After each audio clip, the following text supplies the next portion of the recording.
ओम गजाननं भूतगणाधिसेवितं कपित जम्बू फलचारुक्षणं उमास्तम शोक विनाशकारिकं नमामि विनेश्वर स्वरूपात्मजं। मंच पर परम आदरणीय परम सम्माननीय संतजन बंधुओं, देवियों, सज्जनों, बहुत हमारे विशेष रूप से जैसे देखिए कि हमारे रमेश राघव जी ने बहुत अच्छी बात बोला।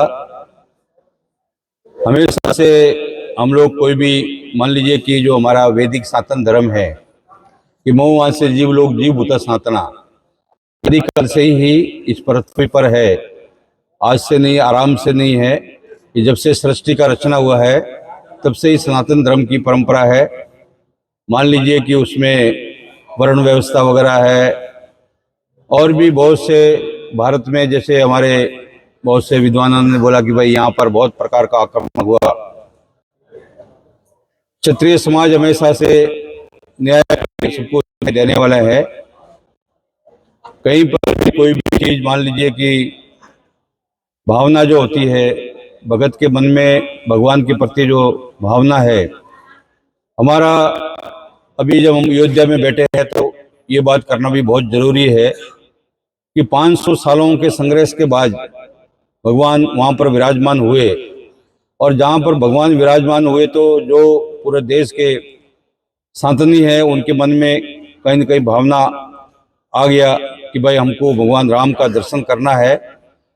एक आम व्यक्ति होता है उसको बहुत सारी चीज़ों का ज्ञान नहीं होता है और एक साधारण जो भक्त होता है वो अपने पूर्वजों से, परंपरा से, माता पिता से सुनकर उसके मन में भावना भक्ति जगती है।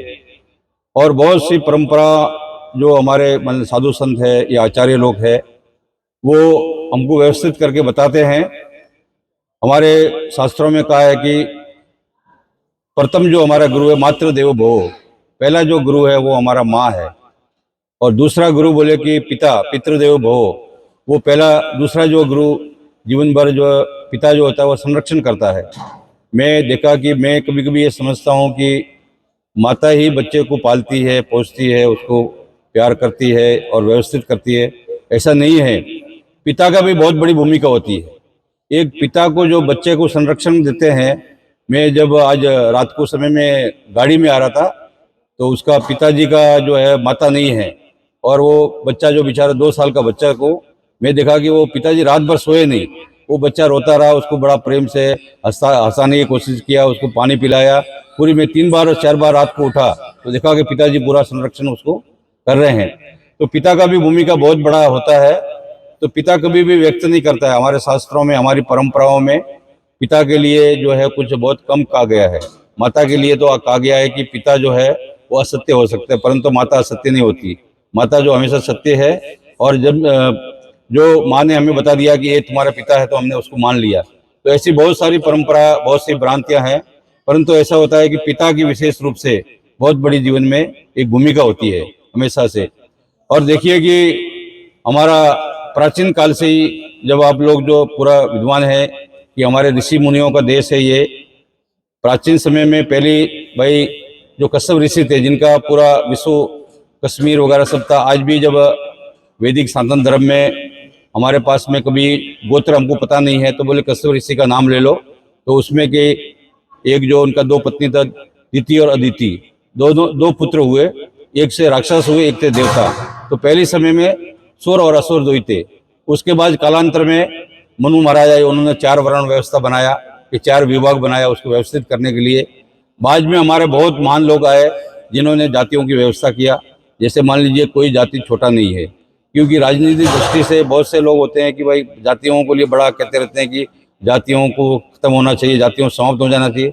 जो उन लोगों मूर्खों को पता नहीं है कि जातियों के पीछे जो जो महापुरुषों ने जिन्होंने जातियों को बनाया है, आज समय में आपने ये पार्टी क्यों बनाया, ये संगठन क्यों बनाते हो, समिति क्यों बनाते हो, हर मोहल्ले में हर गांव में 4 समिति बने हुए, 4 गुट बने, क्यों बनाया ये हमारे पूर्वजों ने परंपरा में उन जातियों को बनाया, उन जातियों को व्यवस्थित किया जिससे कि समाज का बैलेंस संतुलन बन के रह सके। कि जातियां जो है हमारा जितने भी है तो ये कभी भी ये हम लोग बोल सकते हैं, कोई भी नेता वगैरह है, हम लोग ये साधु लोग सुझाव देते हैं उनको कि समन्वय हो सकता है। जातियों समन्वय होने का प्रयास होना चाहिए, हृदय रूपी एक मंच पर आना चाहिए। जो समाप्त होने वाली बात करते हैं वो मैं समझता हूँ मूर्ख है। गीता में लिखा है कि जिस भी चीज का एक बार बीज पड़ गया धरती पर, वो उत्पन्न हो गया, उसके बाद में उसको कोई नष्ट नहीं कर सकता, वो हमेशा शाश्वत, वो हमेशा बना रहता है। तो इसीलिए हमारे यहाँ तो क्या है कि हम लोग पूर्व जन्म को भी मानते हैं कि हमारे शास्त्रों में लिखा है कि चाहे पुत्र हो या पुत्री हो, या हमारे जैसे गुरु लोगों का है, महात्माओं का चेले है, चेली है, वो मरने के बाद उसका आत्मा का रूपांतरण हो जाता है। जैसे मान लीजिए कि हमारा आप ग्रस्त लोग है, तो आपका कोई पुत्र पुत्री में आपके जाने के बाद में वो बेटे के, और चाहे बेटे में चाहे बेटी में, वही स्वरूप आ जाएगा, वही वही भावना आ जाएगा, वो वैसे ही उसका स्वभाव बन जाएगा। तो आत्मा कभी कहीं जाता नहीं है, उसका हमेशा रूपांतरण हो जाता है, वो जो है रूपांतरण होता रहता है। तो निश्चित रूप से ये हमारा भारत भूमि हमेशा से महान रहा है कि आप देखिए कि मैं बहुत देशों में भ्रमण किया, अमेरिका में भी एक महीना रह के आया, तो ये देखा कि पूरा विश्व के अंदर में बहुत जगह पर, यूरोप वगैरह में, कहीं पर भी 50 साल में, कोई 100 साल में पूरा का पूरा देश वो धर्म में बदल गया, कोई ईसाई बन गया, कोई मुसलमान बन गया। परंतु भारत भूमि ऐसा है जहाँ वैदिक सनातन, वहाँ से जीव लोग जीव भूता सनातना, आज भी हम लोग जो है बहुसंख्यक रूप में पूरा भारत के अंदर में है। तो इसका कारण क्या है कि हमारा ऋषि मुनि है, संत महात्मा है, इन्होंने हमेशा से वो ऐसा मार्ग बताया।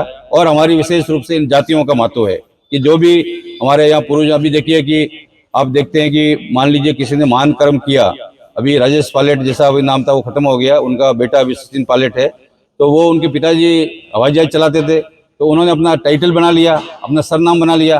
तो ऐसे ही कोई महान भाई अपना सरनाम बना लेते, पिता ने सरनाम दिया।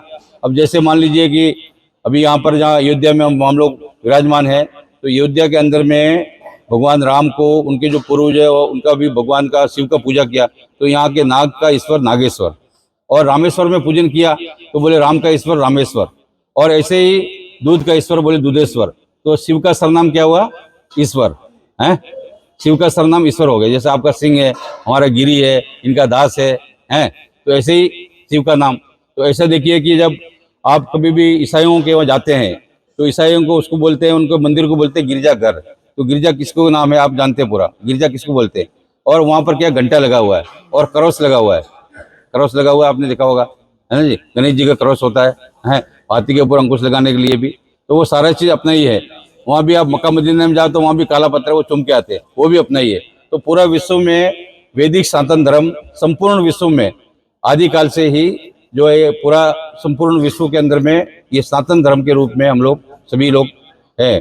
और सनातन का संरक्षण करने के लिए, रक्षा करने के लिए विशेष करके क्षत्रिय जो है वो न्यायवादी है। अब देखिए कि हमारे हम बोलचाल की भाषा में, चाहे राजस्थान हो चाहे उत्तर प्रदेश हो, सब जगह बोलते 36 कोम, ये 36 कोम एक साथ है, ऐसा बोलते। तो आप लोग कभी सोचते हो कि भाई 36 कोम क्यों, उसका भी चिंतन नहीं किया कभी कभी? बहुत से लोगों को सोचते नहीं है कि हमारे यहाँ पर है कि सूर्य के 10 पुत्र, चंद्रमा का 10 पुत्र, कितना हो गया जी? 20 हो गया। और अग्नि के 4 पुत्र, कितना हो गया है? 24 हो गया।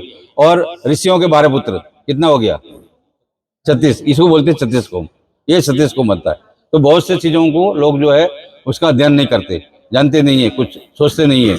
और कभी भी हम, हर व्यक्ति अपना सत्य जानता है कि मेरा सत्य क्या है, कि मैं कितना दुष्ट हूँ, मैं कितना सज्जन हूँ, वो एक व्यक्ति जानता है। आपके पास में जीवन भर रहने वाला वो भी नहीं जान पाएगा कि 50 साल के बाद में उसने कत्ल कर दिया, कैसा कर दिया, उसका स्वभाव को जाना ही नहीं मैंने।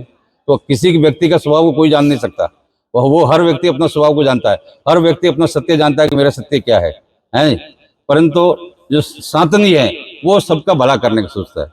वो जो है सनातनी का मतलब ये क्षत्रिय हो, सनातनी हुए, वो हमेशा से उनके सन्मुख आने वाले जिसके साथ भी अन्याय हुआ है वो न्याय करने के बाद सोचता है। और विशेष रूप से हमारे रमेश राघव जी तो बहुत अपना देखिए कि हमेशा से, बहुत 28 साल से मेरा इनका संबंध है, इतना वर्षों से संघर्ष करते हैं। और इन्होंने जो है ये हमेशा से ये सोचते, मैं भी ये बोलता हूँ कि भाई महान बनना कोई बड़ी बात नहीं है, सरल बनना कठिन है। इन्होंने सरल बन के एक गांव में जाकर इतना मेहनत करके, परिश्रम करके इन्होंने देखो पूरा संगठित किया।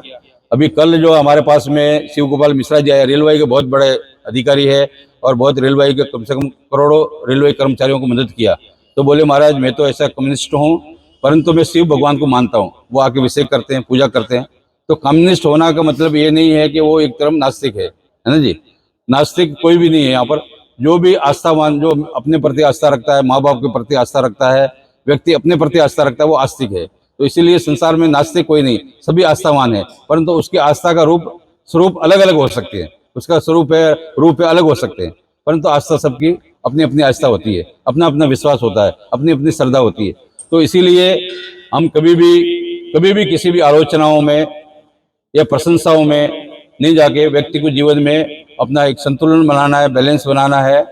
कि हमारे बहुत से हमारे कई प्रकार का शिष्य है, बहुत से मान लीजिए कि कभी माता है, वो बच्चे को क्रोध करती है, तो उसको क्रोध क्यों करती है? उसके करुणा के लिए। उसको पीटती है क्यों?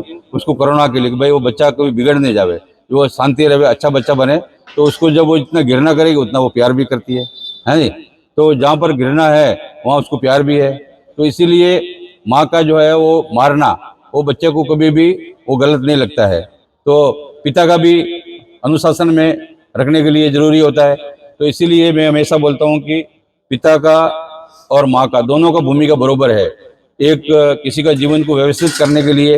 अब आजकल आप सोचते हैं कि किसी भी व्यक्ति के साथ में कुछ थोड़ा सा भी किसी प्रकार का कोई अपमान कर दें तो वो बड़े बड़े क्या क्या, जैसे हिटलर कोई बन गया, कोई पाकिस्तान किसने बना दिया, तो कोई उसका जीवन में बचपन में अपमान हो गया। इसीलिए किसी का अपमान नहीं करना, हमको सबका सम्मान करना और सबके साथ में प्यार भाव स्नेह रखना। ये राम जन्मभूमि इतना वर्षों के प्रतीक्षा के बाद में हमारे भगवान यहाँ पर विराजमान हुए हैं। तो ये तो मैं सोचता हूँ कि भीड़ कम है, और भी भीड़ होना चाहिए, क्योंकि श्रद्धा भावना भक्ति ये भारत के अंदर में हमेशा से रहा है। और ये भारत का ये है कि हम लोग जो है चाहे कितना वर्षों तक गुलाम रहे, कुछ भी रहे, कितना युद्ध हुआ, कुछ भी हुआ, जो आज भी हम लोग बहुसंख्यक रूप में है। और हमेशा से सनातन कभी विनाश होने वाला नहीं है, क्योंकि उसका ये गीता में लिखा है कि ममो मानसी जीव लोग जीव भूता सनातना। ये सनातन आदिकाल से ही है, ये कभी इसका कोई जन्म नहीं हुआ, इसका कोई अंत नहीं होगा। तो ये सनातन इस पृथ्वी पर जब तक रहेगा कभी भी समाप्त नहीं होगा। और पूरे विश्व को, जैसे हमारे दिनकर जी जो राष्ट्रीय कवि दिनकर जी ने कहा था कि पूरा दुनिया में जब अंधेरा छा जाएगा तब भारत से ज्योत जगेगा। तो निश्चित रूप से भारत हमेशा से प्रकाशित करने वाला है सब लोगों को, और हमें किसी भी प्रकार का कोई भयभीत होने का आवश्यकता नहीं है। हमारा जो एक कुटुंब प्रबंध है और आपका समाज का व्यवस्था है, समाज में हमारे रमेश राघव जैसे हमारे गंगा सिंह जी और भी बहुत से विद्वान यहाँ पर है, सब लोगों को मैं नाम नहीं जानता हूँ। तो बहुत से समाज में लोग कार्य करने वाले हैं, परंतु हमेशा से ऐसे चाटुकारों से सावधान रहना, क्योंकि बहुत से चाटुकार ऐसे होते हैं कि आपका पतन कर देते हैं, कि आपके आसपास आके आपको चापलूसी करेंगे, आपकी प्रशंसा करेंगे झूठा, और आप उसमें प्रसन्न हो जाएंगे। परंतु जो आपका भला चाहते हैं वो कभी आपके पास नहीं आएंगे, वो स्वाभिमानी है। उनको जो है आपको ढूंढना पड़ेगा, उनके पास जाना पड़ेगा, जो आपका हित चाहते हैं, जो आपको आगे बढ़ाना चाहते हैं, जो आपको जो है एक समाज में प्रतिष्ठित करना चाहते हैं। तो ऐसे लोगों को क्या है कि हमको ढूंढना पड़ेगा, और जो चापलूस है, चाटुकार है, जो हमें गिराना चाहते हैं, वो हमारे आसपास रहेंगे। तो इसीलिए जीवन में हमेशा से कि सावधानी हटी दुर्घटना घटी। तो जीवन में हमेशा से व्यक्ति को जो है परमात्मा ईश्वर का चिंतन करते हुए, हम लोग सनातनी हैं, हम लोग जो है जो एक तरह से पूजा करने वाले हैं, परमात्मा को मानने वाले हैं, तो हमारा निश्चित रूप से हम संत के रूप में हैं। तो आप लोग सबके आशीर्वाद यही है कि आप जो है व्यसन से विराम, जैसे रविवार गुरुवार होता है तो एक दिन को लिए कोई शराब पीने वाले, या तो कोई पीने वाले नहीं होंगे, परंतु पीने वाले हैं तो एक दिन के लिए छोड़ दो। जैसे आप मंगलवार को हनुमान जी का मैं व्रत रखता हूँ, हनुमान चालीसा का पाठ करता हूँ, तो आज शराब नहीं पीऊंगा, आज गुटखा नहीं खाऊंगा, बीड़ी नहीं पीऊंगा, सिगरेट नहीं पीऊंगा, कुछ न कुछ व्यसन छोड़ूंगा। जो अपनी कुरीतियां हैं, जो अपनी जो कुरीतियां हैं, उनको छोड़ने का प्रयास व्यक्ति को करना चाहिए। कि हमें श्रेष्ठ मानव बनना है, तो बहुत सी चीज हमारे अंदर में जो हमारा ये है, उन चीजों को हमें विराम देना होगा। तो निश्चित रूप से हम श्रेष्ठ समाज बनेंगे और हमारे मुकाबले कोई दूसरा समाज नहीं होगा। ऐसा सोचते हुए हमेशा से अपने को समाज में ये सोचना है कि मैं सबसे अच्छा हूँ, ये सोच के हुए अपने को कार्य करना है। अंदर तो क्या है कि मल मूत्र हमारे अंदर ही है, वो बाहर नहीं है। हम लोग मल मूत्र अंदर ही है, हमारी आत्मा भी अंदर ही है, हमारे आंखें भी अंदर ही है, बहुत कुछ हमारे अंदर में है। तो इसीलिए व्यक्ति को जो है अंतर मन से जो है अपने बोला कि भाई मैं ये हमेशा से अपने पवित्रता के साथ में, और कुछ न कुछ आप इधर आए हैं अयोध्या में और इतने वर्षों के बाद भगवान राम विराजमान हुए, तो यहाँ से कुछ न कुछ संकल्प लेके जाना कि आज से के बाद में कुछ बीड़ी नहीं पीऊंगा, शराब नहीं पीऊंगा, या जो है ये नॉनवेज नहीं खाऊंगा। तो ऐसा कोई न कोई संकल्प लेके जाना। हमारा तो खाली कहना है, मानना नहीं मानना वो आपकी मर्जी के ऊपर है। तो इसलिए मैं अपने वाणी को विराम। सर्व मंगल मांगल्ये शिवे सर्वार्थ सर्व मंगल मांगल्ये शिवे सर्वार्थ साधिके शरण्ये त्र्यंबके गौरी नारायणी नमस्तुते। हरि ओम, जय हो, हर हर महादेव।